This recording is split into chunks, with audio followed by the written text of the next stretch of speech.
안녕하세요. 저는 서울에서 거주 중인 30대 초반의 여자입니다.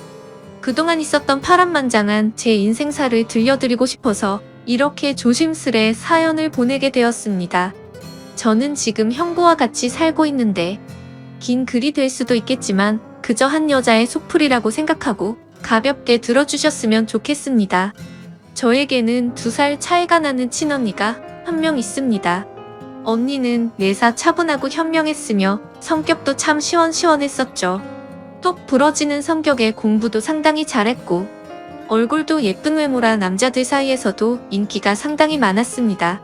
더군다나 성격도 착해서 어릴 적부터 저를 쌀뜰히 챙겨준 언니가 제 우상이자 꿈이었던 것 같아요.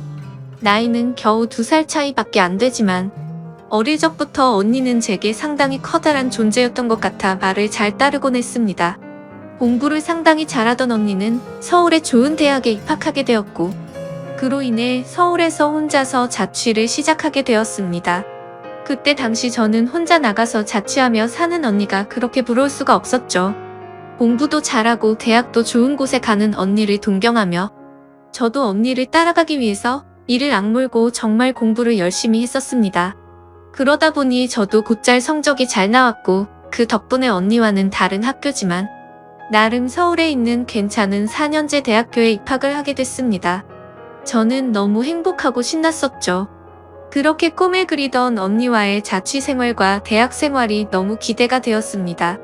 부모님은 철없는 딸년이라고 핀잔을 주셨지만 내심 서울 4년제 대학에 입학한 딸들을 보며 흐뭇해 하셨었던 것 같습니다. 그렇게 학기가 시작되었고 저는 언니와 같이 살게 되었습니다. 대학 생활을 시작하니 이래저래 시간이 금방 지나가더라고요. 친구들도 여러 명 사귀게 되었고 술집도 처음 가보고 미팅도 하면서 너무 즐겁게 지낸 것 같아요. 그러다 언니는 졸업을 하고 대기업은 아니지만 업계에서 알아준다는 좋은 곳에 취직을 하게 되었습니다.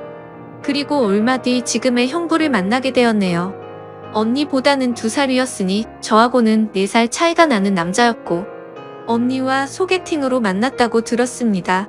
처음 만났을 때 환하게 웃으며 "네가 연희의 동생이야?" 라고 말하던 게 정말 엊그제 있었던 일처럼 생생합니다. 저는 언니와 같이 살고 있었기 때문에 형부와는 자주 만났어요. 처음에는 여자 둘이 사는 집에 자꾸 찾아오는 게 불편했지만 너무나 좋은 성격에 항상 밝은 미소를 보여주던 형부였죠. 그리고 언니와 같이 어울리며 놀다 보니 언젠가부터 저도 서서히 편해지더라고요.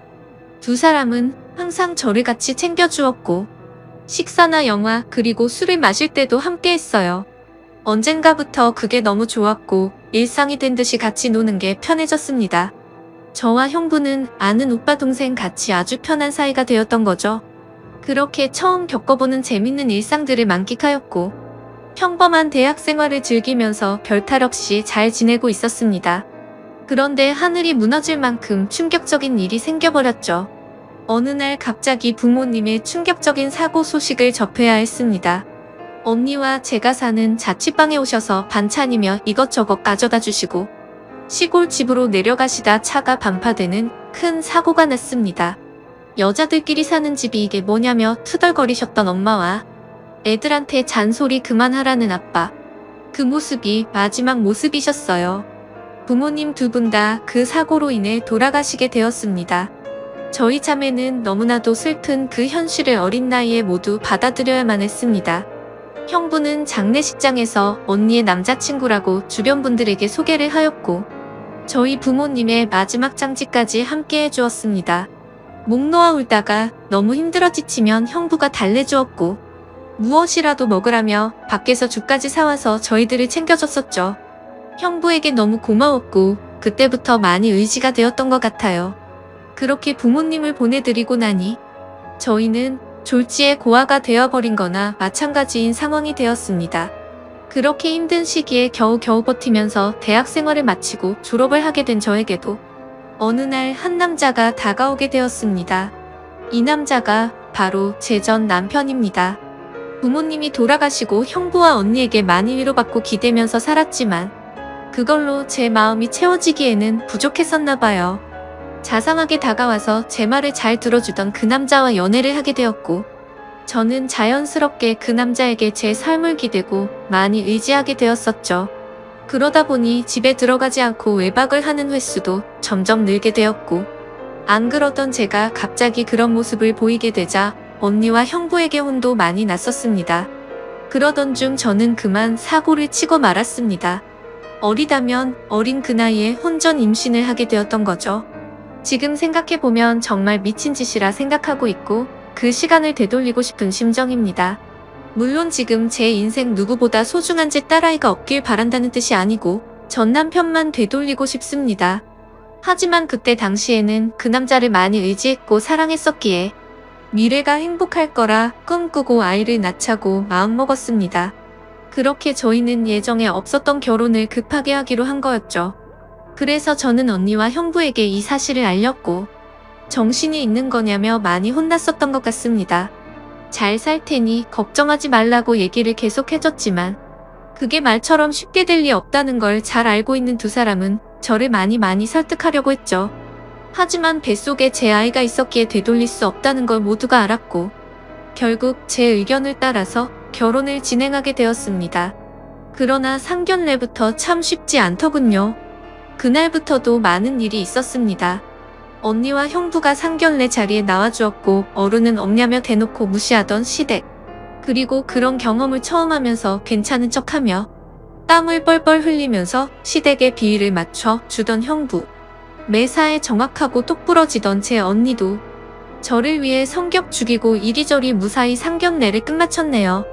남자친구와 저는 어린 나이에 목돈이 없었기에 시댁에서 마련해주신 15평 남짓되는 빌라에서 아이를 출산하였고 신혼생활을 시작하게 되었습니다. 그런데 제가 꿈꾸던 결혼 생활과는 정반대였습니다. 연애하던 시절에는 항상 저를 착하게 대해주던 남편은 결혼을 하고 난 뒤 마치 다른 사람처럼 180도로 바뀌었습니다. 잦은 음주와 외박 그리고 저에게 욕설까지도 서슴지 않았습니다. 처음에는 단순히 벌어지는 실수라 생각되어 넘어갔지만 그게 점점 도를 넘어서더니 어느 순간부터는 제게 몫을 짓까지 하더군요. 부모가 없어 네가 개념이 없다며 욕을 하고 언니와 형부까지 싸잡아서 욕을 했습니다. 어리다면 어린 나이에 그 얘기를 듣고 있자니 서러움에 복받쳐서 아이를 안고 많이 울었던 것 같아요. 하지만 저는 언니와 형부에게 제 상황을 이야기하지 못했습니다. 잘 살겠다고 큰 소리 뻥뻥 치고 강행했던 이 결혼.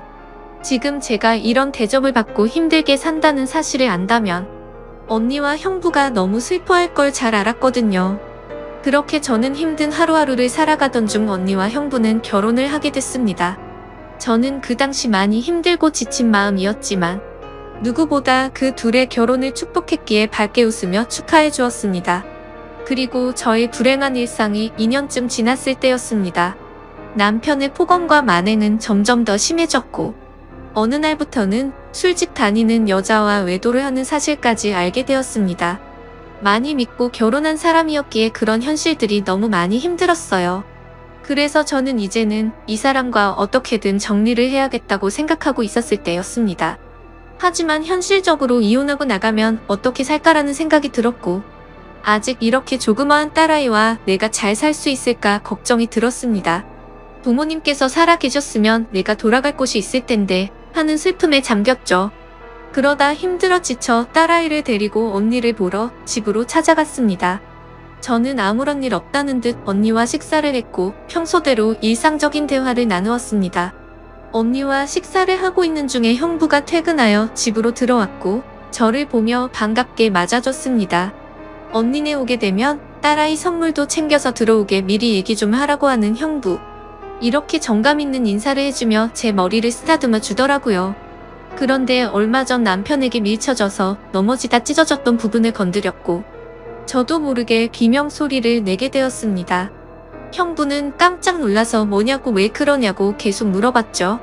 저는 사실대로 말할 수 없어 눈을 못 마주치고 있는데 걱정을 해주는 모습을 보고 있으니 저도 모르게 서러움에 복받쳐 갑자기 눈물이 흘렀습니다. 뭔가 이상하다는 느낌을 감지한 건지 형부는 제 몸을 계속 살폈고 눈에 띌 만큼 표정이 급격히 경직되면서 변해갔습니다. 형부는 남편 놈이 이런 거냐고 솔직히 말해보라며 저를 다 그쳤고, 저는 아니라고 계속 부인했지만 하염없이 나오는 눈물이 제 말이 거짓이라고 저를 대신해서 대답해 주었죠. 결국 그날 그동안 있었던 모든 일에 대해서 솔직하게 말을 했고, 형부는 화를 내면서 그 늦은 시간 저를 이끌고 저희 집을 찾아갔습니다. 술을 좀 했는지 소파에 누워서 뒹굴고 있는 남편을 사정없이 멱살을 잡고 흔들기 시작했습니다. 네가 사람 새끼냐고, 어떻게 여자한테 그럴 수 있냐며 계속 욕을 했죠. 남편은 그러다 넘어지면서 가구에 부딪혔고 악을 쓰며 소리를 질렀습니다. 형부는 그때부터 정신이 조금 들었는지 잠시 숨을 고르더라고요. 일단 이 상황이 정리가 되어야 할 것 같아 형부를 밖으로 데리고 나가려 하는데, 갑자기 남편에게 무릎을 꿇으면서 이야기를 했습니다. 우리 처제 어디 가서 이런 대접받을 아이 아니라고. 제발 잘 좀 대해주면 안 되겠냐고. 내가 실수해서 다쳤으니 속 풀릴 때까지 자신을 때리라고 하더군요. 제발 부탁을 한다면서 말이죠. 남편은 그런 형부와 울고 있는 저에게 지금까지 해왔던 것, 그 이상의 온갖 욕설을 뱉으며 경찰에 신고를 했습니다. 경찰이 와서 일단 상황은 종료되었지만 절대 합의는 하지 않겠다는 남편 때문에 형부는 결국 재판까지 받게 되었습니다. 자세한 내용은 형부가 절대 말해주지 않아 그 후 어떤 처벌이 이뤄지게 됐는지는 지금도 잘 모르겠습니다. 그런 상황을 겪은 뒤로 저는 확실히 남편과 정리를 할 수 있었고, 이도 저도 갈 곳이 없던 저와 딸아이에게 언니와 형부는 손을 내밀어 주었습니다. 그렇게 염치는 없었지만 어쩔 수 없는 상황이었던 저는 결국 언니와 형부와 같이 살게 되었고, 차근차근 그동안의 일들을 정리를 했고 이혼 준비를 하게 됐습니다. 이혼 과정이 생각보다 참 복잡한 게 많더라고요. 저 때문에 속이 많이 상했던 형부는 저에게 걱정 말라며 많이 도와주었습니다. 너무 힘들었던 제게는 그때 형부와 언니에게 너무 고마웠어요. 그리고는 예전 처음 형부를 만났을 때처럼 저와 언니 그리고 형부, 거기에 제 딸아이까지 나름 행복한 생활로 돌아올 수 있었습니다. 딸아이는 아주 어려서 그간의 일들을 전혀 인지하지 못합니다. 마냥 이 상황이 당연한 일상인 듯 해맑게 커가고 있었습니다. 어쩌면 다행이었죠. 이때쯤 아이가 3살이 되어 어린이집에 보낼 수 있었고, 저도 작지만 경제활동을 할 수 있게 되었습니다. 전공을 살려 작은 디자인 업체 취직을 하게 되었어요. 이 회사가 프리랜서처럼 집에서도 일을 할 수 있었기에 아이를 키우는 저에게는 딱 알맞은 직장이었거든요. 급여는 그리 많지 않았지만 빨리 목돈을 모아서 이 집에서 독립하기 위해 이 악물고 일했던 것 같습니다. 회사 몰래 아르바이트 짬짬이 해가면서 아이도 챙기고 일도 병행하는 그런 정신없이 바쁜 나날들을 보냈습니다. 그러다 어느 날 일어나지 말아야 할 충격적인 사건이 벌어졌습니다. 왜 저에게는 이런 시련들이 몇 번씩이나 이어졌는지 하늘이 원망스럽습니다.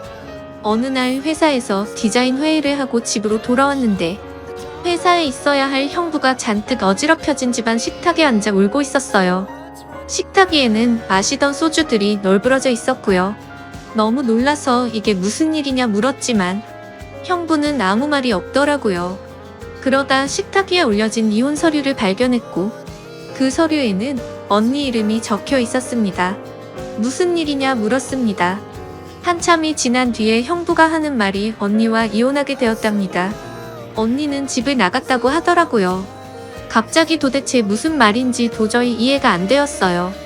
아무 문제 없이 행복하게 잘 지내고 있는 줄만 알았는데 갑자기 이혼이라니요. 계속 형부에게 물었지만 형부는 그냥 이혼할 거니 그렇게 알라고만 얘기했고 다른 이야기는 해주지 않았습니다. 일단 아이를 챙겨야 했기 때문에. 대화는 그렇게 끝났고 바로 언니에게 전화했습니다. 언니는 아무 말도 하지 않았고 저는 무슨 일인지 일단 만나서 이야기하자고 언니를 다독였습니다. 언니와 만났고 이야기를 들었습니다.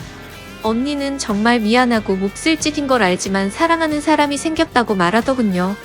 이게 도대체 무슨 말인지 말도 안 나왔습니다. 제가 그렇게 좋아했던 똑순이 언니가 형부가 아닌 사랑하는 사람이 생겼답니다. 너무 화가 났어요. 뭐라고 욕도 나오기 전에 언니의 뺨부터 때렸습니다. 도대체 이게 무슨 짓거리냐고. 형부가 우리한테 얼마나 잘해줬는데 그게 무슨 말이냐고.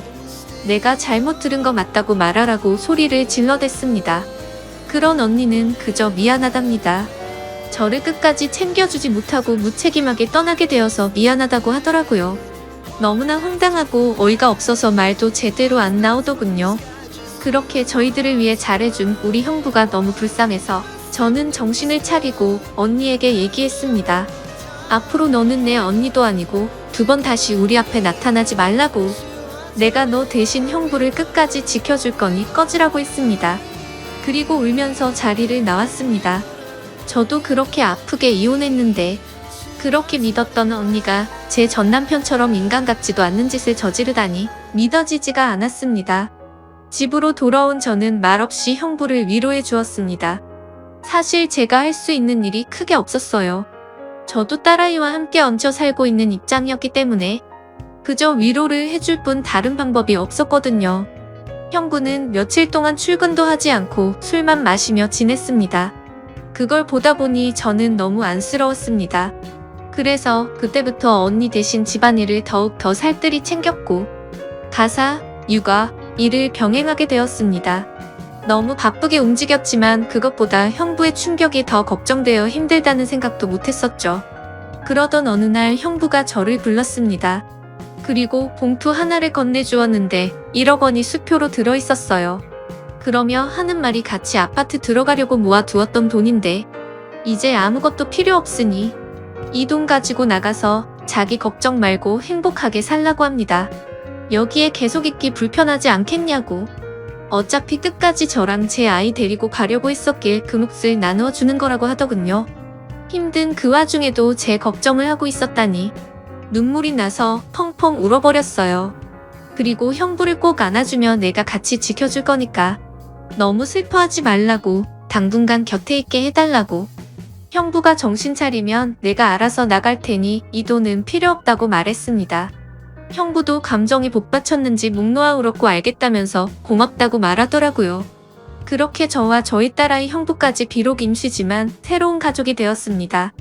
형부는 바랄 게 뭐 있냐고 아무것도 필요 없다며 언니와 조용히 합의 이혼을 했습니다. 왜 이렇게 착한 사람을 상처받게 만드는지 언니가 너무 미웠고 형부에게 미안했습니다. 이렇게 짧은 시간 동안 부모님의 사고 그리고 혼전 임신과 이혼 또 믿었던 언니의 충격적인 배신까지 무려 3가지나 되는 큰일을 연달아 겪었습니다. 형부는 이혼을 한 뒤로 정신을 차리고 일상으로 돌아왔습니다. 저도 마찬가지고요. 서로 많이 의지를 해가며 바쁜 나날들을 보내고 있습니다. 언니가 떠난 충격을 온전히 떨칠 수는 없었지만 그래도 그 슬픔